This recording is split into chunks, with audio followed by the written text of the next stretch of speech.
Welcome again to yet another very beautiful show. This is Humanist TV Africa, of course, and this is Katom Kasa, your host for today. And of course, I'll be joined by other panelists. And of course, in the studio is Brian Kabeko in Kenya, who is doing the production today. And of course, Dennis Bongo in Uganda, also doing that same role of production. My name is Katum Kasa. I'm a Ugandan lawyer, currently here in Newcastle, but of course working with this new TV, Humanist TV Africa, of course, besides the other duties I do in this part of the world. Now, I want to thank you so much for joining us, and of course, I want to encourage you to please subscribe to our YouTube channel so that you can be able to see more of such high quality, highly informative talk shows, and you can only find them here at Humanist TV Africa. It's a TV that is so unique to the world, not actually to Africa, because it's a humanistic TV. It's a TV where you never see a prayer or a miracle unless when we are debunking it. It's a TV where you never hear a producer, a panelist praying to any god. It's a TV where you will never hear anything irrational. Guesswork, dogma, mythology. It's a TV you will never see people singing that God gives them a miracle. It's a TV where you are going to learn more about science than about dogma, because we shall bring scientists and are going to be discussing all sorts of things from the usual science, to the current science of artificial intelligence, solar system, the planets and all that stuff, the new technology we're talking about. So it's a TV that is going to bring everything that you don't see elsewhere. Don't expect people crying here that they have been bewitched, therefore we need to give them solutions. Don't expect to hear people talking about missing penises, because they have been bewitched. Don't expect us to show you witchcraft, to show you things that have been imaginally created to take you into church service. No. Expect to see people that are rational, that are self-motivated, that are well-schooled, not actually educated, but well-schooled and self-educated. On this channel, expect to see self-educated people, because you may have a PhD, but still are ignorant. You may have a master's degree, but you are still very ignorant and stupid. So expect to see people who are highly informed about their world. And those people want to make an improvement in your life, but also in their own life.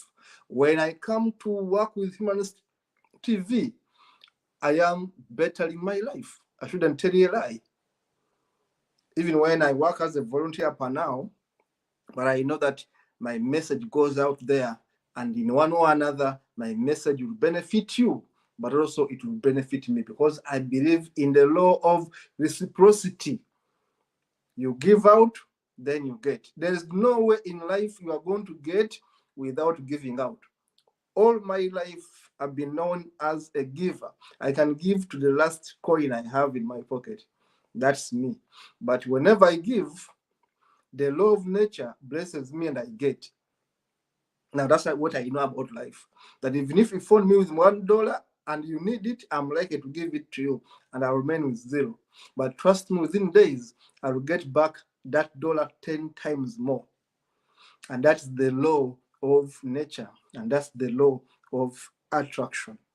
Now, on this TV, expect people who come and give you free knowledge, free education, interact with you, open up your thinking so that you begin seeing the world in a different dimension. And these people are volunteers. We are not being paid. We are simply volunteers because we are humanists and we want to make our world better. Having said that, I want to invite you and encourage you to tell your friends about Humanist TV Africa. Let them subscribe. I'm happy we have hit 100 people plus within just a few days. I want us to be 500 by the end of November. I want us to be 1,000 by the end of December. People subscribed and watching us daily. Right now, we are almost going to 150, which is actually very good because we began with one person. Now, I want to encourage you to encourage your friends to do subscribe. Now, today, I'm going to be talking about humanism and the road to organized humanism. In my first episode, I talked about the history of humanism. I talked about ancient humanism vis-a-vis modern humanism. But I spent an hour talking about ancient humanism. But of course, I was joined in the studio by my other colleagues who were also able to articulate. If you missed that show, please simply go back into our archives and you're going to see the title, Ancient Humanism versus Modern Humanism. And you're going to be able to listen in and learn what you missed. You will learn that humanism has not started today, that humanism is part of our culture, our language, our behaviors, our traditions, our norms, our social behaviors. It's engineered within us. Now, where we stopped in the episode where we talked about humanism, we said that there was ancient humanism throughout all those centuries up to the 14th century. And I'm going to pick it from there. And I'm going to tell you this way, that from the 14th century, things began changing. In fact, they began changing in the 13th century. Here we see who people call, I put it in quotes because now I'm going to be quoting Western scholars, which is okay, who people call the father of humanism, a man called Petrarch. Of course, there were others like Giovanni Butsusi and many others. They were called the father of humanism. Of course, being a patriarchal society, we don't talk about the mother of humanism. Now, why were they being called the father of humanism? Because, of course, they began talking about humanism as almost the way we know it today. Now, in the 14th century, 15th century, 16th century, and the 17th century, not these centuries I'm mentioning, people began questioning God. This was a rare thing to do in the 13th century. Who were you to say, wait a minute, there is no Allah? Trust me, if you said that during the time of Muhammad, you were beheaded immediately.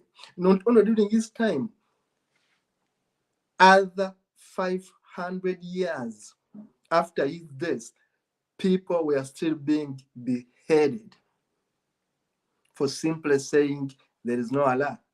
In fact, I'm even being conservative.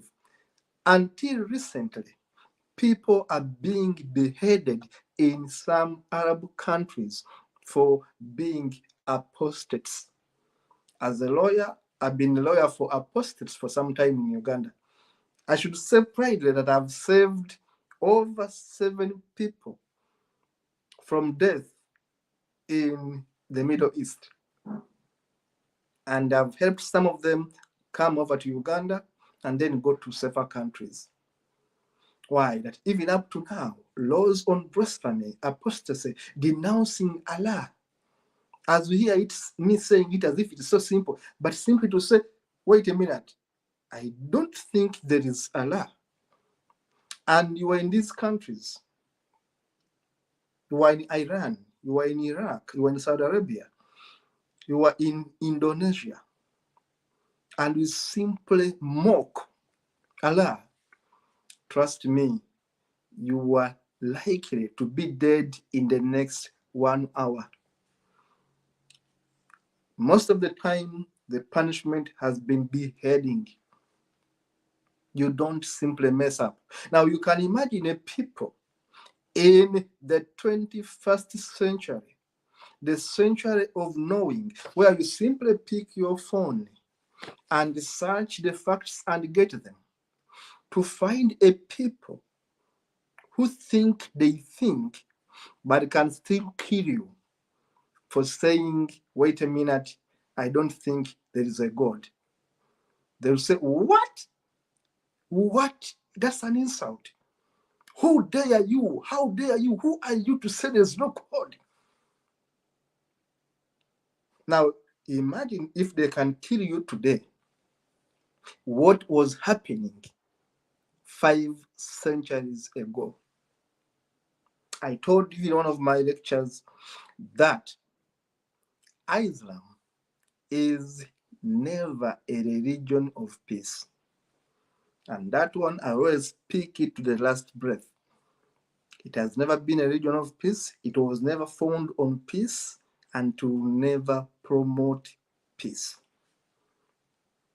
That is, if someone is going to read the book, if someone is going to read the book called Quran, and if that person wants to implement the book called Quran, Islam will never be a religion of peace.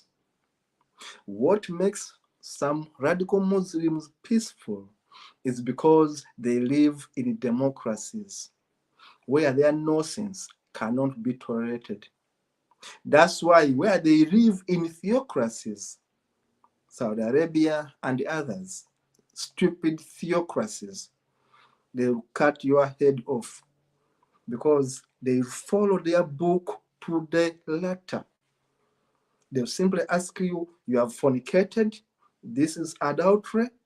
They don't look at the man, they look at the woman, they will put you there and stone you to death. You are homosexual, how dare you to be homosexual? They will put you on the top of the building and throw you down. By the time you reach down, you are all broken. They will take you to the gallows, put you on a tree stump, and chop your head. I have witnessed videos of people being beheaded in some of these Middle East countries. How shameful can it be that you kill a human being because he has simply said, wait a minute, I doubt that there is Allah. The evidence is not enough. Wait a minute, I don't love the way you love. I think I love a fellow man. I think I love a fellow woman. And you get so mad with this person that you want to kill them. You get so mad with this person that you want to kill them. Now, that's why I'm qualifying my statement, and I'll repeat it right here. I've always been blamed for it, and I always repeat it, that Islam has never been a religion of peace. I have put it in my book here, which is Modern Humanism. I have documented it here, and I'll repeat it here on set to say that Islam has never been a religion of peace. But not all Muslims are violent people, especially Muslims who are secular. Muslims who are educated actually are very peaceful people. But the religion they follow, if they decided to follow it to the letter, to read what is in the book and follow it, trust me, they are going to be very violent. What saves us, as I've said, are the laws that when you are in a secular country like Ghana, they will tell you, okay, we know the Quran says that, but this country has a constitution that is supreme. Not so, Nana? Yeah. Yes, please. That's it. Yes. Yes. Otherwise, if there was no constitution that is supreme, trust me, they will be beheading people in Ghana. It is true. Trust me, they will be beheading people in Uganda. It is true. Trust me, they behead people as we speak. They behead people in northern Nigeria. In fact, they set them on fire in Africa, in a place called northern Nigeria. Go to Kanu and speak the nonsense I speak and see if you come out alive. And I've been telling friends that even if I decided to go to Nigeria, I will never go to northern Nigeria. I will never. One day, I will go to Nigeria, but it must be the south where I know they are Christians.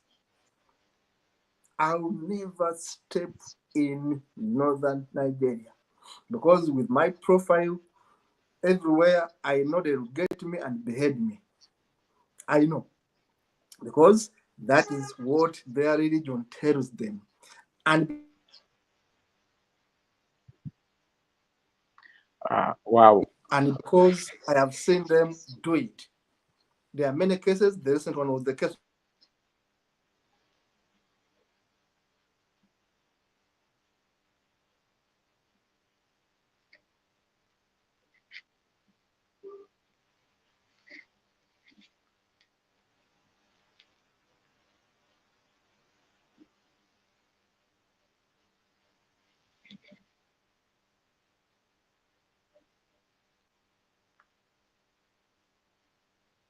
Comrade Kato, your microphone is okay. Sorry, I was some call came in. I have to. Sorry. Someone is disturbing me. They are my children. The administrator at the school where they are is trying to call me, and I'm using the same gadget.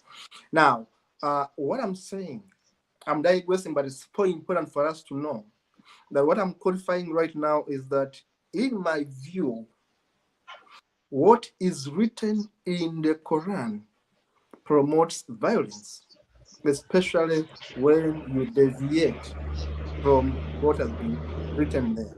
And what is saving us as humans is that we are so lucky that, one, we have governments that are not Islamic states. Otherwise, all governments that are theocracies and are Islamic states want to dictate everything as it is in the Quran. Then I will tell you this, and I'll go back to humanism, but this is also important, that there is a problem as we speak. Kato, I will let you continue, but I want to chip in something small. Chip in. When I started my service at Ghana Broadcasting Corporation, Ashanti Region, Kumasi, I started a certain program, Science and Religion, on Mondays, because the time was free, and that time our program manager was a woman, so she allowed me to take, and I was on radio from 7 to the next morning. So I started the program around 8. I started at around 8. But later, my programs manager called me to say I should play music and start that particular program at 10 o'clock because some people have called her for. And there was this time we were in the studio, and I decided to go out and pee. And I met 2 guys, and they attacked me and they said, we are looking for Apeje Danka. You know, Apeje Danka is the name I use on my social media and on radio. So we are looking for Apeje Danka, and from the dressing and from everything, I know they were Muslims from the Zungu. So I told them Apeje is in the studio, so he is hosting the program, so they should go to the studio. Because it was radio, they didn't know me. They didn't know me by my face. Then I hid somewhere. So when they went to the studio, and they attacked those time I was with some students from KNUST. They were also atheists and humanists, and but there were one a Christian and a Muslim too inside, because it was an interreligious and interfaith, and it is science and religion. So we have to invite all the parties. So they entered and they started abusing them. Who is APJ? And they told them APJ is the one hosting the program. So didn't you meet him outside? Because they were with machetes and the rest. Yeah. So yeah, they were in machetes, and so they told you, and so they realized it was me they were the first bumped into. So when they came outside, but the guys inside, the Muslim guy was beating, the Christian guy was beating, my humanist guys were beating, and they left, and they took they were on a scooter, and they took their scooter and they went away. So this is not, we have Muslims. I have friends who are Muslims, and even I told you I'm even living in but there are some radical people who takes, and it is not the radical person who came. The radical person rather called the people who can do anything they want, the nonsense who can harm people. The radical person called them that this person is on this radio station, gave them money to come after me. So I wanted to chip in to buttress the point that we were saying. That's how we balance the talk, and that's how it becomes relevant now. Because what we are doing today is to justify why we are humans. You see? And I remember in my earlier talk show, I said that actually some of my inner good friends are Muslims. And even when you follow my Facebook page, you will see the names I can mention. They are my good friends. Yes. When I was at the law firm I was working with, I had 3 Muslim lawyers. I was the only, I think we are 5 lawyers, but 3 of us were Muslims. So it means that I love Muslims. I went to school with them. They are my friends. They've been my whatever, everything. So that's why we say that we are not against Muslims. They are our brothers. What we are talking about is what is written in their book. Yeah. And people must get us right, because I know these videos are going to be watched years, because whatever we put online, it stays there. That's why I always want to make my record clear, because the videos I made 15 years ago are online. I can always retrieve them. The videos I made in 2010 are online. The videos I made in 2007, when I was starting my NGO, they are online. So what I'm saying is that whatever we speak here is kept online and will be seen many years when we are gone. That's why I always take my time to qualify what I say so that people don't misquote me. Because tomorrow we shall have 10,000 subscribers, and they'll go through all we said and say, "You, this guy was Islamophobic." No, we are not. Yeah. I can mention the lawyers who are working in my brother's law firm, and I'm the one who took them there because it was my brother's law firm, and I was the leader of recruitment, and I was recruiting Muslim lawyers, not humanists, because they are my friends. We went to law school. We have been friends for years. I have no problem with them, and I love them more than even other people. I've been employing them, Adam, Howler, Azam. These guys have been employing them. So because I have nothing against Muslims, my only problem is with the book that they read, and especially how it affects the radicals. And I was giving an example, Nana, the example of Torah, the example of Tanaka. Jews are not bad people at all. Israelites are not bad people at all. They are good people. Yeah. But the moment one of them decides to read and implement what is in the Torah, there is a problem. There is a problem, and I won't go deep into that. But as them, I said that my mentor was actually a Jew, the person I respected a lot, the person who ushered me into mainstream humanism and carried me when I first came to London and took me to all his friends, was a Jew, but a humanist. And I have nothing against Jews. They are my friends. I love them. But my message was and remains that the moment you read these books and you want to follow them, then you have a problem. It's like someone reading the Old Testament and wants to follow it. There is a problem. Now, this is why we say as humanists that be a Jew who is a good Jew. Be a Muslim who is a good Muslim. Be a Christian who is a good Christian. Be a Buddhist who is a good Buddhist. Be a Confucianist, whatever it is you want, but be a good one. Because the good one will not try to implement exactly the bad things which the books say. Because the book was not written for you. The book was written in the time of war. The book had an agenda at that time, but that agenda has expired.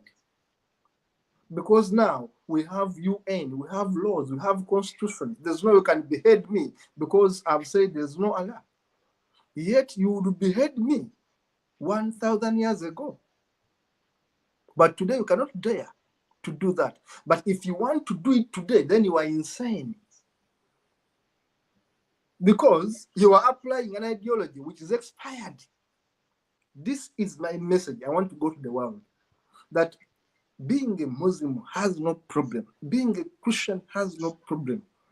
But implementing what that religion tells you without thinking is the problem. If you can pick the good things in Islam, you are so good to go. If you can pick the good things in Christianity, you are very good to go. If you can pick the good things in Buddhism, it's very good. In Judaism, well, I won't be a very good person. If you only pick what is good. And this is my message, Abiyaji, because that's what name you use. Now, going back to the lecture I have for today, the sharing I wanted to do of the road to organized humanism, I was saying that in the 15th century, we began getting people who questioned God.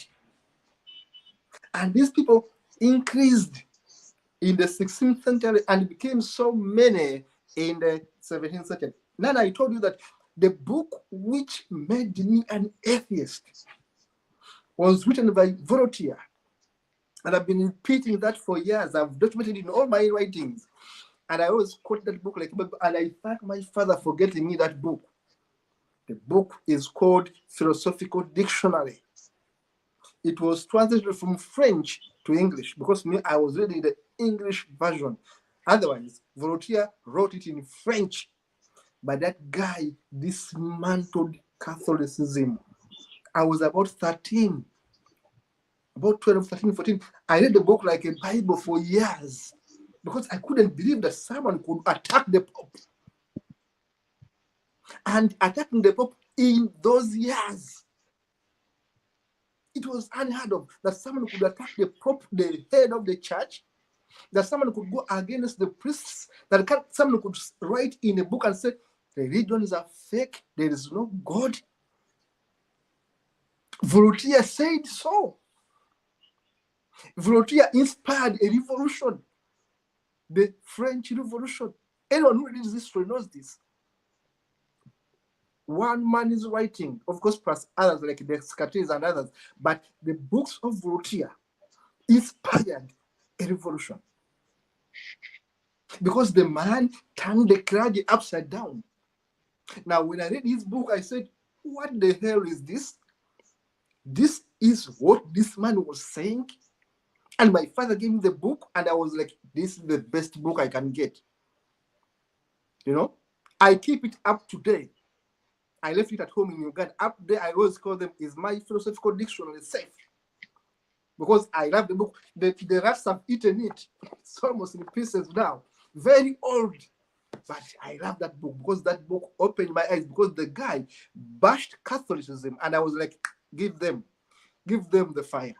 Why? Because my mother was forcing me to become a priest. Up to now, my mother tells me, you would have been a priest, you wouldn't have been having problems of children and women and all that stuff. Whenever I tell her I'm frustrated, I say, no, you see, I was telling you, be a priest, you refused. But I tell her, wait, I survived the priesthood. If she gets your father, she would have give him a knock. So that's it. Now, to go back very quickly, it's very good the way you come in. Now, in the 16th century, people like Voltaire, of course, had written 17th century. There was Descartes.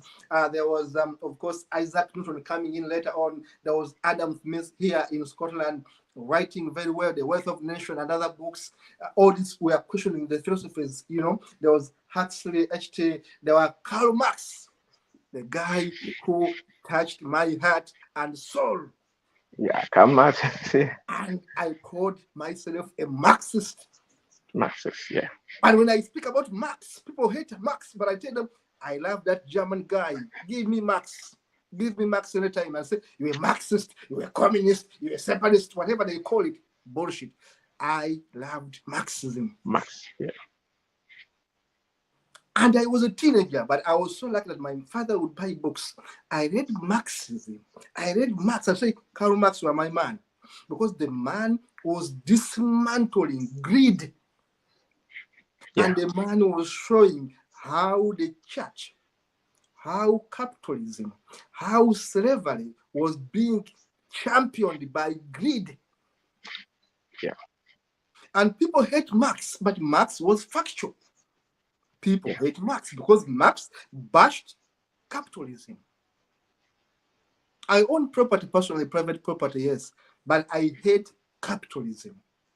I hate capitalism because capitalism is so selfish, especially, and I quote, if it comes without a human face. When for you, Nana, your aim is to become too rich, have the best house, have the best car, have the best garden, and you don't think about your neighbor, it becomes bad capitalism. It is not only bad, it is very dangerous. Yes. Because with capitalism, I can pollute the air and get hydrogens or for people to go and buy and breathe the air. Because capitalism will lead to that one day. Exactly. People say, I hate capitalism, and I always qualify it. I say it's fine to own a nice car. Yeah. Because you have one life. It's fine to own a nice house, but at whose expense? At our own life, you come to Africa and steal all that belongs to us so that you can build bigger buildings. You can have nice roads. You can have all these nice things, but you have killed thousands of innocent people. And you want me to clap for you because we have the best things in the world? No, thank you. That capitalism is bad. If you work with your hands, Nana, you go work with your hands and buy these things. Well and good, I will clap for you. But where capitalism is blind, you get my ancestors, you enslave them. You kill them like cockroaches. You burn them, you skin them alive. You use our women to test cesarean, you cut them bare.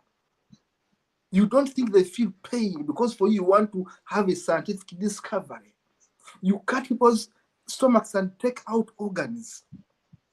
Because for you, you don't value life. All you value is money. I would say bullshit capitalism. So why I loved Marx is that Marx foresaw all these things and said greed is the root cause of evil. Greed, human greed. You cannot deal in people. You cannot enslave people so that you live a better life. You cannot. And this slavery was done by Africans, by Europeans, by Asians. Whoever had a chance to do it, did it. Because human nature is greedy. So we see Marx coming in, and Marx, I'm a Marxist, I always say without apology. We see Marx coming in. Of course, capitalists will hate Marx and people will hate me. Oh, he's a Marxist. I always tell them I am a Marxist. Whether I had flaws, I know the flaws, but I love the concept. Of course, there was Aquinas, there was Spinoza. I'm mentioning names that were so powerful that brought a different version of humanism. It was not direct the way you know it today, but we're talking about human beings having rights. They're talking about organized labor, meeting demands of a laborer. A laborer is a person too. Otherwise, a laborer was taken as a chattel, as an item. It don't matter. What matters is profit. What matters is profit. Whether you die working, whether you are suffocated, what I want to see is a result. Do I have money? How much money is on my bank account? That was how it was. The mercantilism era, which I write in one of my books. Now, we see Rousseau, John Jacques Rousseau and others coming in. We see Sun Tzu in China coming up. We see Thomas Paine, or Paine, who wrote a wonderful book called The Age of Reason. I read the book. I think I can even trace my copy online. I mean, on my laptop. The Age of Reason is one of the best books I've ever read by Thomas Paine. And you can even see by the heading, it's called The Age of Reason. He bashed stupidity. Now, people already had begun questioning God and dogma and all the stupidity. I read another man I loved. It's called Leo Tolstoy. Yeah. I worshipped his works. And that guy was a Russian. I love the Russians. Up to now, I speak without fear. I love Russians. I don't care about your politics, whether you hate them or whatever. Me, I love Russians. I love Germans. I love Americans. I love English. I love whoever contributed to my knowledge. Yeah. Because I read Shakespeare. I read Thomas Hardy. These were English people. I read Adam Smith. I love them. I have no problem. You can't say, oh, we hate Russians. It's your problem, not mine. Your hate is not mine. Me, the Russians made me. The Russians wrote books. There's a book I read like 2 times. Actually, 3 times. The book written by Russian, the book talks about the problems of the time and how the societies were being disfavored by capitalists and how they were fighting back. So when you read all these Russian authors, there are quite many, Dostoevsky, they have very hard names. Very hard names. You know? So when you read their books, Fodanko, whatever it was, you know, when you read their very, very books, you see a people suffering at the hands of greedy politicians. People normally ask where I got my political activism. Me, I was taught by myself by reading books. When I read the Bolshevik Revolution of 1917 and how the authors wrote how people fought back, and I was in Uganda as a child, I said, to hell with the dictator. If people in Russia, 1917, would rise up and fight against bad leaders, why don't Africans rise up and fight against their own dictators? Bolshevik Revolution 1917, one of the most important books. I read a book called Darkness at Noon as my set book at high school. Darkness at Noon, one of the best books written from Russia. Darkness at Noon. And the writer is called Arthur Koestler. You know, now, because I've read so many books, I can tell you, I can confuse my viewers because my head is full of books. I simply remember like this. But I can tell you that the Russians, up to now, I love them. Yeah. Because the Russians wrote things that touched my soul. Because Russians were fighters, and naturally I'm a fighter. The English were romantic. The Americans were romanticizing things. They are into love, into play. Russians are fighters, are revolting. From their history, they are fighters. From their authors, they are fighters. They are resistors. You know, and for me, I loved resistance. Germans, I read Germans. They are fighters. Me, I love Germans for their works of fighting to survive. This romance of Shakespeare, love. I read Shakespeare, almost all his plays, because I became a teacher of English language. Therefore, I had no choice but to read all his books so that I can be able to teach them. I taught for almost 15 years, I think, even more. Therefore, I was teaching their books, but I knew the English were romantic, full of love, full of comedy, funny people in their works, because I taught their works. Russians are aggressive, are fighters. German is the same, still. You know? So, because I read all these works, I appreciate who I can really admire more and who I can admire less. Because me, I wanted revolution. And it goes on record, I wanted change. I never wanted love. That's why I don't even believe so much into it. You will not see me showing who I love or online. It's a private affair. That's me. You will never see that. And I can repeat it. You will never see who I love, who I sleep with. It's bullshit. I don't even value it. Me, what went in my head was war. What went in my head was change. I read Shakespeare and say, oh, nice writer, nice poetry, nice. It's okay. Love, romanticism. Then the Germans touched my head. The Russians touched my brain. Americans full of poetry, full of love. You know? So now, who shaped me? Who shaped my thinking? They were Russians. Who shaped my thinking? They were Germans, the Norwegians. I read their books. Very aggressive fighter. The Vikings, one of the best fighters in the world, were the Vikings. I read their works and I love Vikings, the Norwegians, terrible fighters. Me, naturally, I was a fighter. I loved Japanese for their I die or you die. The Japanese, when they go to war, whoever faced them knew was facing the battle of survival. Welcome, Obasi. When you went, we can't hear you. When you went to war with the Japanese philosophy was, you either die or I die.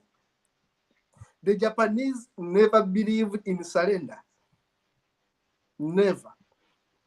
When they go to war, the general commands and say, they either die and we win or we die. We don't retreat. There is a war they went and made sure that they had burnt the boats. And they told them, like the Vikings had the same approach, Norwegians and the Vikings, that area there, the Schengen people, they had a philosophy that when you go to war, we first burn all the boats so that we are not going back. We are going to die on this soil. We either take it or they kill us. Now, if you have burnt your vehicles, it means you're going to fight like hell. Yeah. You get it? The first one, yeah. I love war. I love honestly, I love war, especially to liberate ourselves. Wow. Yes. I'm I understand. Humanist, yes, but I tell you, I understand. if you are going to kill me, if you are going to behead me, humanism will come later. I have to defend myself. There's no way you're going to massage pain and say, okay, I put my head there, you behead me because I'm a good humanist. No, humanism says you defend yourself. Yeah. There's no way you're going to put your head and say, okay, cut my head off. No, I have one life. Yeah. But why I particularly mention the Vikings and the Japanese is that they were so dedicated and they were fighting like hell. You go to war with the Vikings came and disorganized England here. In the history, just check it.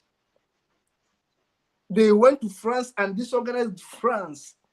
Vikings, all the way from nowhere there. They were the terrible, terrible bitches at war. When they go to war, you either die or they die. Why? Because they believed in a cause. Now, the Vikings, interestingly, never believed in the gods of the Romans. Never. The Vikings had their own gods. Never. And whoever wanted to convert them had to kill them first. Valhalla had to kill them first. So it became too hard for the English, for the French, and others to fight the Vikings. They were terrible, fighting like hell.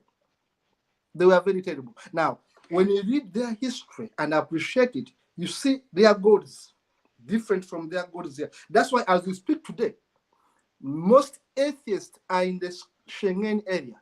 Denmark, Norway, Finland.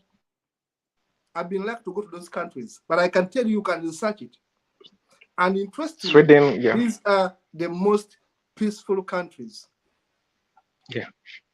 But if you look at their history of the Vikings, those guys are fire. They were fighting like hell.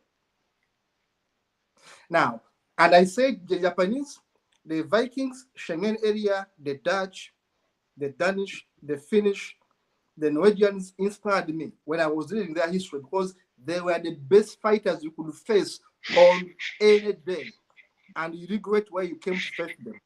The Germans, very good. And the Japanese, when they go to war, it's war. The Japanese, as I said, had a philosophy. When you go to war, you either die or we die. So when you saw the Japanese coming with their swords, the best you could do is to run away. Because they were if you value your life. If you value your life, Japanese don't retreat. No one would retreat. Never retreat. Yet the Chinese were tactical. Sun Tzu, in his book, I have his book, he writes the philosophy of the Chinese were more intelligent than the Japanese. They knew their weaknesses, but they had the numbers. The Chinese would retreat and say, live to fight for another day. The Japanese say, we die today. Now, those are different philosophies. And the Japanese ruled the Chinese, but the Chinese fought back at one point. So now, when you read these histories, what am I saying? Road to humanism. Road to organized humanism. Now, all these guys had their own philosophies. They rejected God. They had their own gods. The Chinese had their own god. Up to now, all of you agree with me that they have their own god. The Japanese had their own gods. The Russians had their own gods. The Schengen people, the Finnish, the Norwegians, the Dutch had their own gods. And they would die for their gods. They would die for their gods. Now, when you look at those people coming 17th century, coming an intelligent Englishman called Bertrand Russell. Yeah, I love that man. 1872 to 1970. He died in 1970. One of the most brilliant British citizens is that writer. And I will encourage people to read his works. Bertrand Russell, very brilliant British writer. Now, this guy writes from around 1960. He was actually young. I mean, 1890, because he was born 1872. He begins writing books, dismantling religion. He bashes religion smartly, and he changes the landscape of Britain's thinking. Of course, there are others I've mentioned already. But when Bertrand Russell comes in, he changes. Then, of course, we see other people coming in like Albert Einstein. We see best writers, best discoveries, best scientists like Charles Darwin. We all know Charles Darwin. At least at the panel here, we know Charles Darwin. Darwin, one of the most brilliant humanists. Yeah. Of Very course, there have intelligent. been theories that he plagiarized other people's works and all that. I won't go into that nonsense. They have been attacking Darwin from an intellectual point of view, but I won't go into that discussion. I will simply maintain that Darwin's theory became one of the revolutions that made humanism possible the way we know it today. And of course, I talked about the father of humanism. Of course, I talked about that. Now we begin seeing other changes coming in as the world kept on changing. My light, I have to adjust it a bit. We see other philosophers coming in. We see other thinkers coming in. Now come into organized humanism. Now we have seen the Russell and others writing. Now in the 19th century, this is when true written humanism took shape. True organized humanism took shape.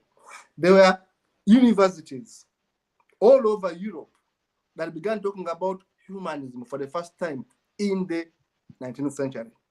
There were philosophers, intellectuals who began talking about humanism the way now we appreciate it. It begins in the 19th century, as now we see the road to organized humanism. Of course, in the 19th century, there was British secularism was at the top. And the British, the Europeans, the Americans began talking about humanism now more. But this time, it was what we called secularism in the form of secularism, where people are saying, no, look, we must begin by separating the church and the state. Obasi has read law. He knows the foundation of church and state separation. Is a lawyer, is a writer, an Englishman, who brings in the idea that actually we can separate the state from the church. I will let Obasi speak the name, but I know he knows. It begins here. People are saying, look, you can be a king, but don't fuse your religion with our politics. And it becomes a principle of state formation. Now, 1845, secular humanism is taken as positive humanism. We see people like Holyoake, Robert Owens, and other British thinkers shaping organized humanism. And of course, there was a discussion on humanism in universities in Schengen countries, in Denmark, in Germany, in, of course, England, here in the US. They began talking about organized humanism. There were discussions. Now, topics such as morality came into face, topics such as materialism, humanitarianism, Unitarianism, transhumanism. All those topics came to surface in the 19th century. And universities of the time began talking about humanism, began talking about transhumanism, began talking about morality, the dangers of immorality. They began discussing what humanism means, what positive humanism is, what moralism is. Because why positive humanism? Because they called humanism that had Catholicism as negative humanism, for example. Because now they are saying, oh, let's distinguish between humanism. And then they said, okay, humanism now must separate the gods from the philosophy. Because it was a philosophy, it was a way of life. Now they begin to say, okay, there's no way we can say you were Thomas More, who was killed by King Henry VIII. A guy is a Catholic, a guy is a humanist. You are confusing us. You are combining God and with thinking. There is no way you're going to think properly. That's why he was killed. You know, because they are saying, if you're a humanist, please, can you drop your gods? Can you please drop the thinking of gods, the thinking of spirits? I've seen people in Africa who say, I'm a humanist and a spiritualist. I say, come on, what do you mean? Someone tells me I'm a humanist and a spiritualist. I say, what the heck is this? Now, in the 20th century, we began seeing the philosophical humanism. And we used to call them, they were being called pragmatists. Now we have left the 19th century, we are now into the 20th century. People like William James, C.S. Pierre, and others, we began discussing things to do with empiricism, supernaturalism, and to make it faster, in 1952, humanists organized themselves and registered the first humanist organization in the world, and that is the International Humanist Ethical Union, registered in 1952, but the idea was muted, was started in Amsterdam, in Netherlands. And in my book here, I mention names of people who began now the real organized humanism. My book, page 24, I mentioned the following people.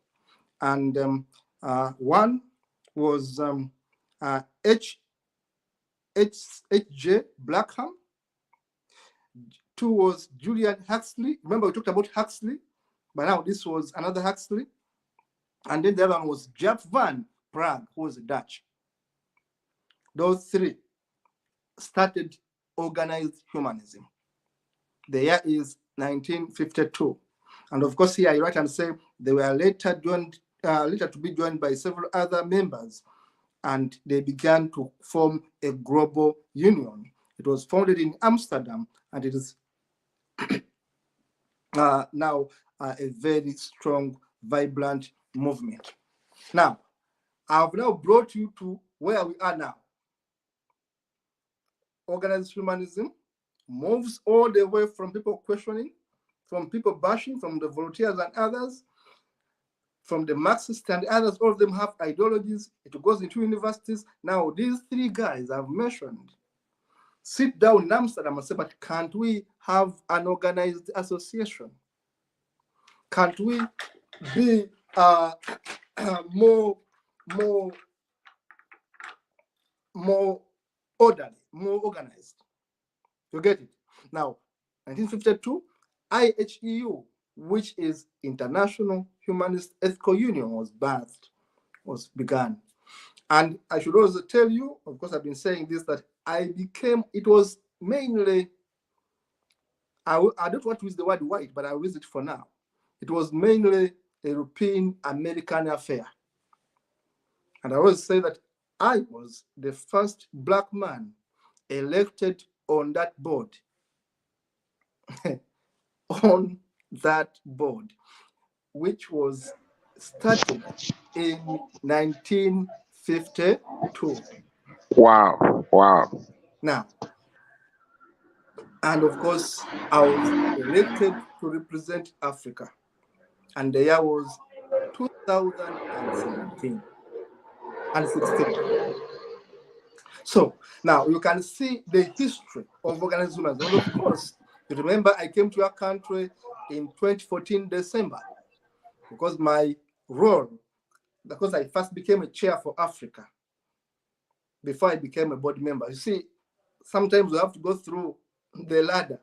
Sometimes people want to simply jump up and forget that even our ancestors trained us to move from ladder 1, ladder 2, ladder 3, ladder 4. And this is the lesson to young people. Of course, Obas is the more young one here. And it's not in bad faith, but it's important to allow to be mentored. It's important to allow to go under the wings of people who you think may know a little bit more than you.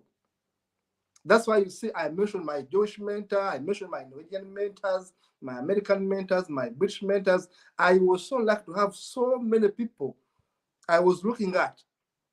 I learned this from this, I learned this from this, I learned how to get best books from this. You know, everyone loved me in a way that they were giving me opportunities. That's why up to today, I don't want to sit on anyone's chance.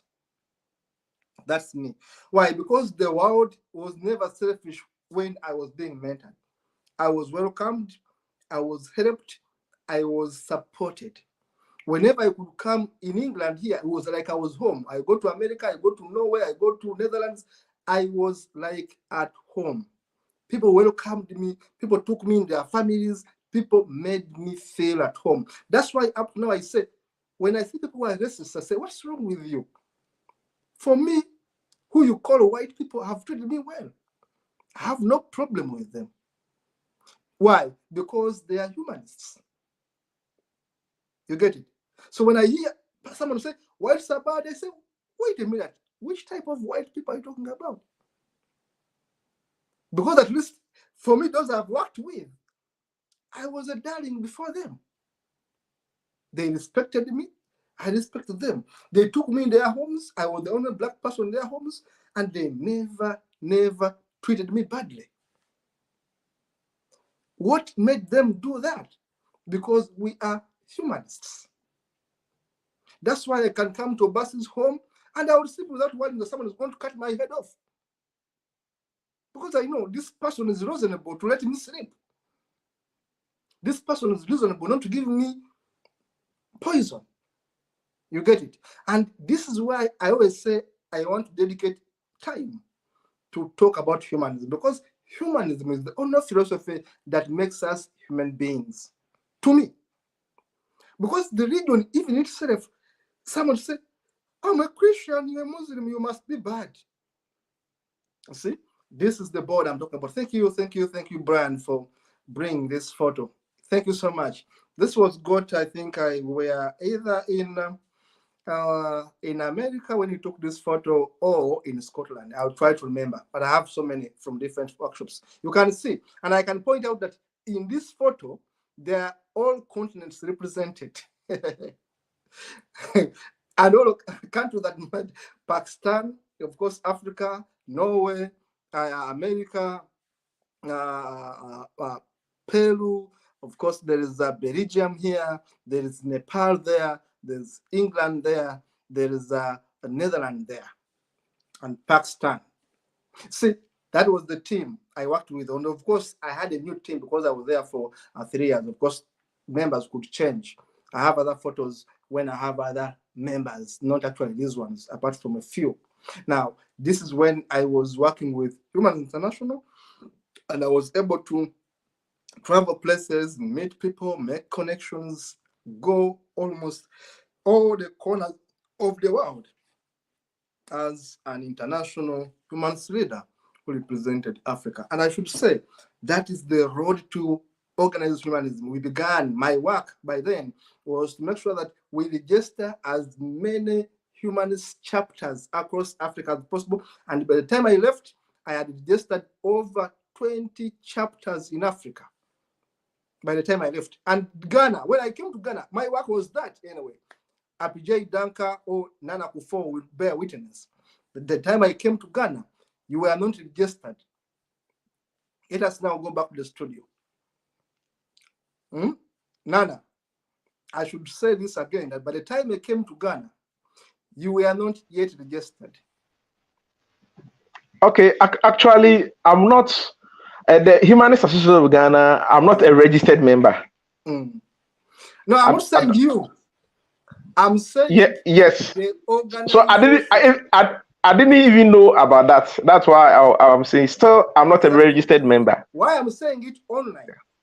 Because some people don't want history to be put straight. When I came to Ghana, I found very intelligent humans. I loved Ghana. I still love it. But they were not registered. I took it upon myself to advise the team on the way forward. Until when they got registered as HAG, Humanist Association of Ghana. And whether someone gives me credit, I don't want it. But at least I will say it, that at least I'm happy Ghana became sensational, became a force. And it was during my term as chairperson for Africa, not even board member, but the chair for Africa. And Rosalind Mould was my deputy in a way. And we didn't stop there because it was not one man's job. I went to Tanzania. There was no registered Tanzania organization. I made sure that Tanzania was registered. Kenya was already registered, and I'm happy. I helped 2007 to get them registered, but just they had a very vibrant leader who I worked with. But Tanzania came late. Of course, Rwanda we registered, Burundi we registered. All those were our effort. I was the chairperson.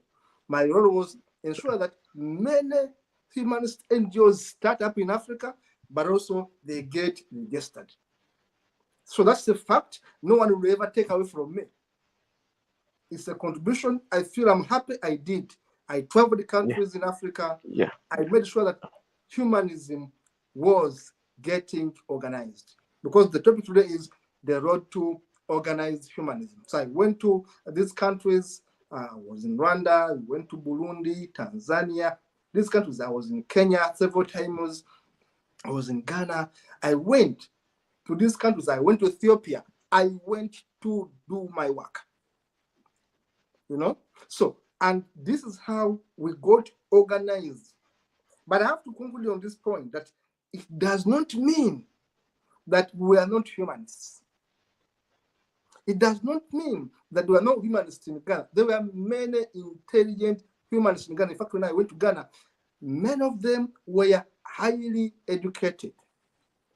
Yeah. Many of them, up to now, they're educated. I met cream de la cream in Ghana. I should always say that. These guys were educated, were scientists, engineers, whatever it is, but it was just a matter of organizing. And for me, I'm good at that. That's what I did. Get organized, register. But we are already so good, and I love Ghana. So that was my work. And in brief, that's how I contributed towards organized humanism in Africa. Yeah. And that's how I contributed as a board member for Humanist International. Initially, it was Humanist, it was IHU, International Humanist Ethical Union. And during my tenure, we changed the name of the organization. I had to rebrand, and we sat in Scotland and changed the name. Of course, with the endorsement of all members, because we thought, we have overgrown. Since 1952, we must get a sexy name. So we agreed to name it Humanist International. And I'm happy that humanism is going from strength to strength. So of course, there are other board members who came after me. I'm happy for them. And I'm happy that they are making a contribution. And I'm happy that I have a team with you. That at least we have a humanist TV. And we have people like you are dreaming that they want to take us on DSTV. They want to take us whatever TV you want. Me, I'm happy because if I die today, I'll tell you I'll die a happy man that at least we used to be very few. Right now, we are many. And who knows what may happen in 10 years? We may be even more stronger. When I saw Chinama Tauya in Zimbabwe saying he wants to contest for presidents, at one point I said, go on. Because we must take politics. We must. Yeah. And for me, I was disagreeing with my leadership at IHE who say, politics. I said what? Politics and humanism move together. Yeah. Yes. Yeah. There is no way we're going to allow these bitches to govern us when they are forcing their goals in our throats. Yeah. We are going to fight back. Me, I'll never put my head there to be cut. No way. Because my head works. Yeah. There's no way you're going to tell me, put your head there, they cut it off. No way, I have one life. I'm going to fight back. So, that is humanism in a nutshell. We have different perspectives. Of course, I said for me, I'm not so much into being so less and so I will simply be there and people are going to cut my head off. No. We are going to disagree to agree, but we must do it in a civil way. That's why in my conclusion, I hate the war in Gaza 100%. I hate it. I know Israelis have been offended. They have been killed. Over 1,000 Israelis were killed on 7th October. It was bad. But I don't want anyone who justifies the killing of babies. I cannot accept with that. Someone who justifies the killing of pregnant women. If you are killing combatants, I have no problem because they are combatants. Once you pick a gun, you are inviting for a bullet. But someone who is pregnant, a baby, should be spared. To me, that's what I preach today as I live. A baby should be spared. Someone's home should be spared. Someone should have food, water. It's a must because he's going to starve and die. So even when we are fighting war, I believe we can still have a compromise and say, let people live even when we are fighting. Because that is the Hippocratic principle we talked about in our show of do no harm. You remember that principle? Yeah. Which principle we actually learn in law school. Obasi will know. Do no harm. As a lawyer, Do no harm. As a doctor, do no harm. We are taught, we sing it in law school. Do no harm. So why should soldiers do harm? Shoot the guy with the gun. Shoot him. Don't shoot a woman. Don't shoot a child. Don't shoot an old man, woman. Don't shoot a hospital. I'm sick already. My arms are off and you are bombing me to death. I would have survived. You want to kill me. You are not humane at all. So I want to invite you. Me, I'm done. I want to invite you. I will start, of course, with Nana Kufo. Please give me your experience of organized humanism. And then when you are done, we shall go to Obasi and we shall close it. Thank you very much.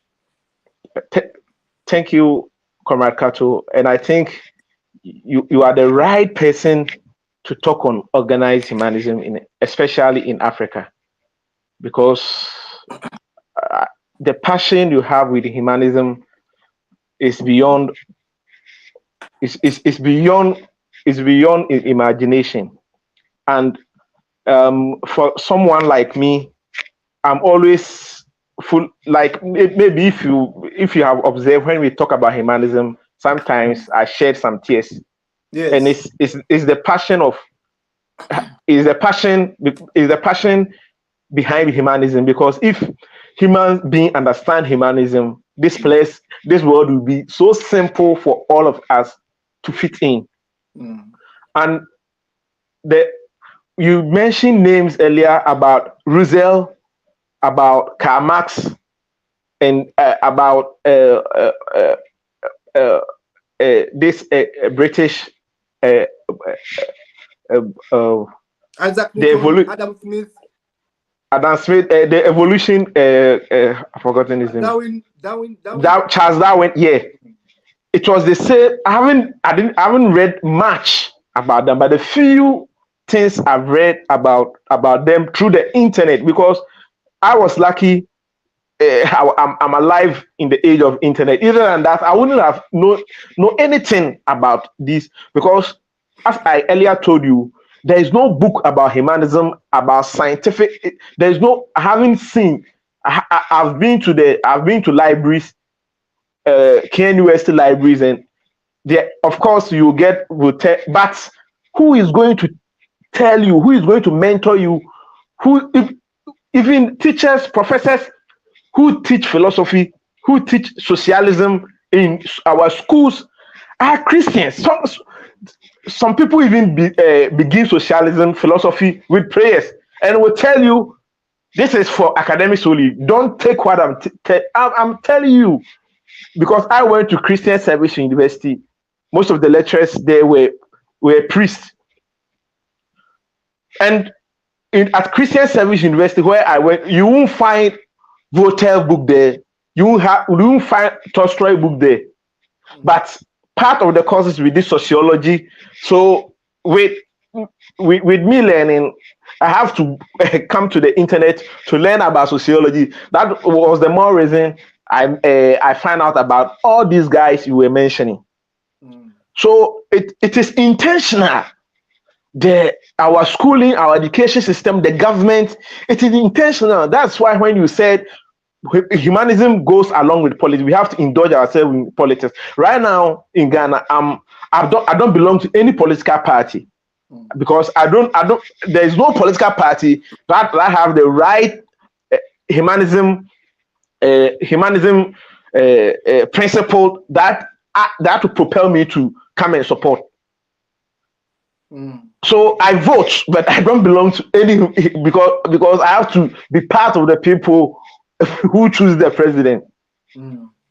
I vote, but I don't belong to any political. But even in the coming election, I don't know if I vote, because all the political parties right now in Ghana, excuse me, who is listening, they are all nonsense. They are all bullshit. They don't have anything to offer us. Yes. They just want to come to power and enjoy it. Right now, the former president is vying to come to power. He has been vice president and president before. The president we were all praising, Akufo-Addo, to come and save us, to come and do something for the population has been the worst president I've ever seen in my life. And I voted for him. Because I knew we were going to get jobs. I knew, but this man came to power. He said he promised God that if God allows him to win the election, he will build him a cathedral. I hear. And excuse me, excuse me, if the studio but fuck the cathedral, fuck the president, because it's emotional. Because he is part of the problem. That is why I'm suffering. So I have to vent my anger on him. As soon as he didn't say that when I become a president, I'll build a cathedral. After winning the election, he came to tell us he promised God he's going to build a cathedral. And right now, we were having a nice place, a nice complex for judges, a very vast land at a prime area. He has destroyed everything for the cathedral, and they've used $500 million to dig a hole. The cost alone of digging the hole and the plan, and they spent $500 million. So organized humanism is something that we need, and it is something that we need for various African countries. That is why yesterday I was telling you that the unification of Africa will not be possible without humanism. Exactly, it won't. Yes, because it's only humanism that will make you think that no, Ghana is without walls. There are no walls, are not like boundaries around Ghana. So if Ghana is safe, Burkina is not safe, Togo is not safe, definitely we are not safe. Exactly. But if we have a humanist political parties all over the continent, and if the youth come in to believe in our philosophy, everywhere we go in Africa, we will be safe. So I'm also advocating for a political party that can be established in our various states, in our various countries, with the sole aim of the unification of Africa, as Nkrumah started. Because what Nkrumah was saying is absolutely the truth, that the independence of Ghana is meaningless unless it is linked up with the total liberation of Africa. And I'm saying the unification of Africa is meaningless, and it cannot be possible without the use of the two name humanism. Exactly. Because it is only through humanism that I can travel to Kano to go and campaign. It is only through humanism that I can go to South Africa to mingle with them, to play with their ladies without the fear of xenophobia. Exactly. It is only through humanism that I can go to Mauritania and I wouldn't be taken as a slave. Because as we talk, slavery still exists in Mauritania. It is only through humanism that I can go to Egypt, go to Algeria, go to Libya. And right now, slavery exists in the Middle East. Yes, because true. Because the Quran accepts slavery, the Bible accepts slavery. Black people are slaves. Yes. And I speak so without even fear of any shade of doubt. Black people, according to their book, are supposed to be low class. That's why they treat our girls like cockroaches when they go into their homes. Yes. They call them Ashagai, they call them whatever it is, so many derogatory names. Please go on. So organized humanism is very important. As I told you earlier, I'm not a registered member of the Ghana Humanist Association of Ghana. I attend their meet because I'm in Kumasi and they are in Accra. Yeah, the gap is too much. Like there's nothing in humanism in Kumasi. They don't include. I don't know if it is. I haven't seen any humanism activity here in Kumasi. You have to start your organization, my brother. It should take this online. It is true. We have to start So with when in Kumasi. yes, so when these guys from humanist guy from Accra, especially when they come to school in Kumasi, and and through maybe through Facebook or something, or through the internet, through WhatsApp, we get in touch. Automatically, they will leave their hostels and come and stay in my room. That's the power of humanity, because they need someone they will understand, someone who will take them as they are. Some have the money to rent hostels, but they will leave their hostels and come and stay. They won't bring but they will you'll be living with them. And I didn't have any problem with that, because that is what human beings are there for. So we need organized humanism, politically, socially, culturally, so that the humanism in Africa would be firm, will be rooted not only in our mind but also in our heart. And politically, Cato, before you, whatever you are not living as now. You have to, as you said, you have to help us build a political humanist party in Africa. Yes. One of my, those are yes. I won't say online. But thank you very much. But organized humanism is the way to go, because at one time my life was, you said Ghana is a secular country, we have a constitution, but I wouldn't have gotten life to defend myself, because I was talking on radio. People came in to kill me, and I'm telling you, they would have been left free, because people will fend for them. Nana, I should cut you short a bit and just tell you, we are going to come back. Interjection. I tell you that Uganda, on paper, is a secular state. Nigeria, to the best of my knowledge, on paper is a secular state. On paper. And when I say paper, I mean constitution. But in Uganda, laws are passed by our parliament based on religious sentiments. That's why we have anti-homosexuality law that is the table one in Africa for now, and Ghana is following in our footsteps. But lastly, on your point, you were attacked. Yes, I was attacked several times, to the point of coming to my home and burning my car. If you are attacked, I was attacked in the studios, I was attacked getting out of studio, and I can mention the studios here. I mean, radio stations, people wait for you in the parking lot, they want to beat you, because me, I bash people. I'm a politician, I'm a human rights defender, and I'm a humanist. I was a leader of the legal department of my political party. These things I don't speak because they're, but those are facts. And my party is called People's Progressive Party. I founded it with other people. I founded it.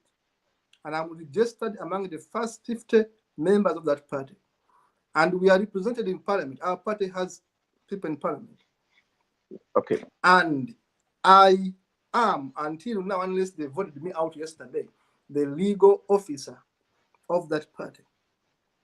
And I was hated, I was attacked, whether it was politics, whether it was my humanism, to the point of wanting to kill me, to the point of burning my car. It's in the news everywhere. It was documented. Okay? Now, when you talk about threats, I didn't want to talk about that on today, but because I've mentioned it, I will say that all of us, without a shade of doubt, are under attack. We just need to be careful. They attempted to kill me, including at one time going to my car and remove all the brakes. All the brakes, your braking system, you find is tampered with. So someone intentionally wants you to drive and crash. Now, these are facts, I'm telling you. Yeah. Yes. But I rarely speak about my dark part because it's not rosy. That's why you see, I don't want to talk about them unless you push me so much because there's much. But I don't want, because I know it can be discouraging. That's why I don't want to talk about it. I want the overseas to be motivated to move, but I will question them that, please, when you think it's not safe, don't do it. Yeah. Okay. Because it is your life. That's why I protect mine, protect yours. So back to you, Nana, as we conclude. Yes. As I conclude, so we need a united front, a united party, a humanist party, which can fend for us, which can which can allow me to walk in the streets without looking at my back. So organized humanism is the way to go. And I will take this opportunity to thank you for being there for humanism, being there for all of us, setting an example and making sure that humanism in Africa is at this level as it is. Although we need more. That is why I'm saying you are not going anywhere. Thank you very much. Thank you, my brother. Nana, Kufo, please, Obasi, your take, and then we'll actually conclude this show. All right. Thank you so much for having me on the second show. Well, I will say that it has been a good one. I learned a lot.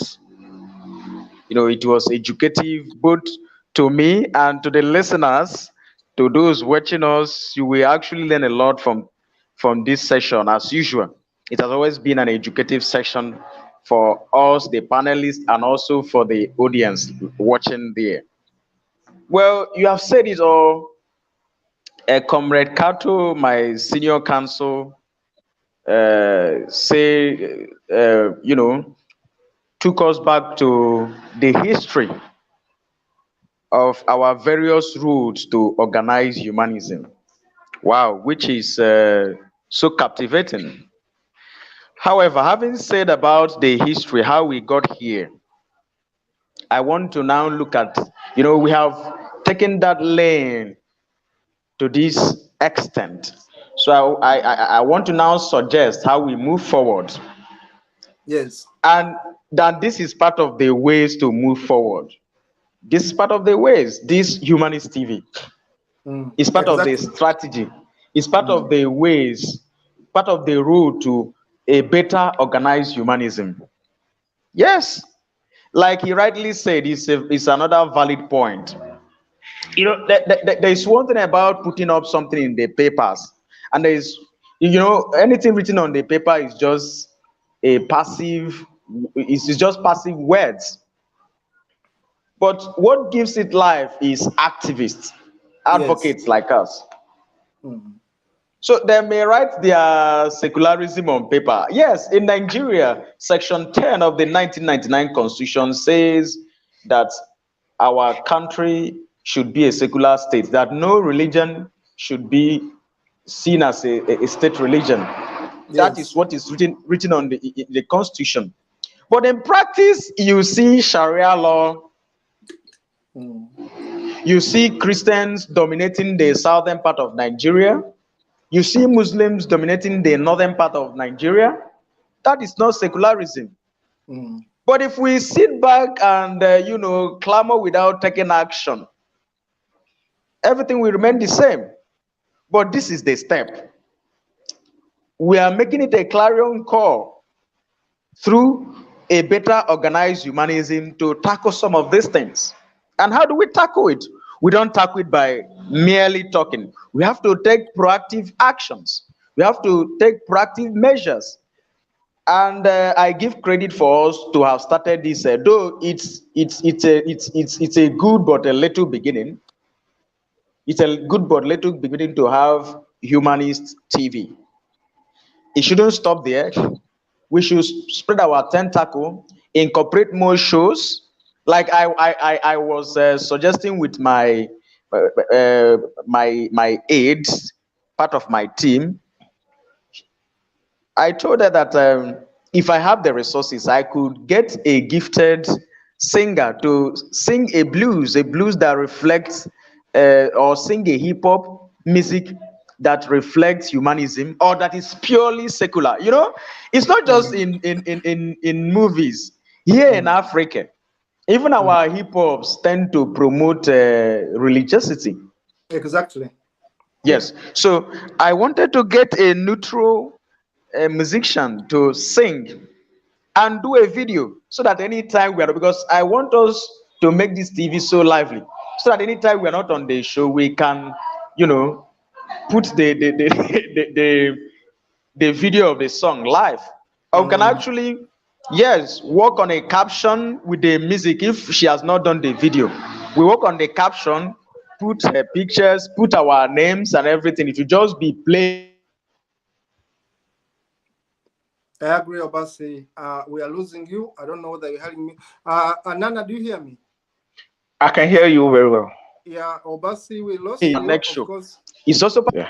sorry. I have to conclude. So another strategy I have in place: political party. Political Mm, mm, party. We need schools. We need to, yes, so that even if we don't win elections, you know, journey of a thousand miles starts yeah. with a thousand With the miles step. start with a step. So Mm, even if at the start we don't win elections, but we can use it as a way of frontiering our activism, our Yeah. advocacy. Just that is why I am working on fully registering my humanist association.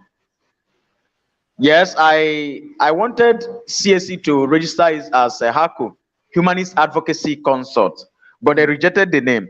So I put Humanist Advocacy Network, HANET. When the association is fully registered, how are we frontier this movement is by, you know, some of these nuisance, public nuisance that they do in form of praying in the walkways or in the motorways. I can institute an action against any of these association. Get immediate. Some of these things means we can actually take humanism, take organized humanism to the next level. Because if you don't do this, if you don't give people hope, if you don't give our members confidence, they will keep running away. They will keep shying away because we cannot give them a Exactly. shield. But Mm. if there is a more seriousness in us, it will also lead to growth in the road to organized humanism. It will lead to growth to humanism. So I will stop here for now. Thank you for having me. Thank you Thank so you. much, sir. Thank you so much, Comrade Nana Kufo, and thank you, Obasi Council in Nigeria. Thank you, Ghana. And of course, thank you, Dennis Bongola, and of course, thank you, Brian Kabeko in Kenya, for being such wonderful producers and, of course, our panelists for today. Of course, we're going to be back tomorrow with yet another topic on humanism. We are simply saying stay well, stay focused, stay positive, and keep the African hope alive. Bye.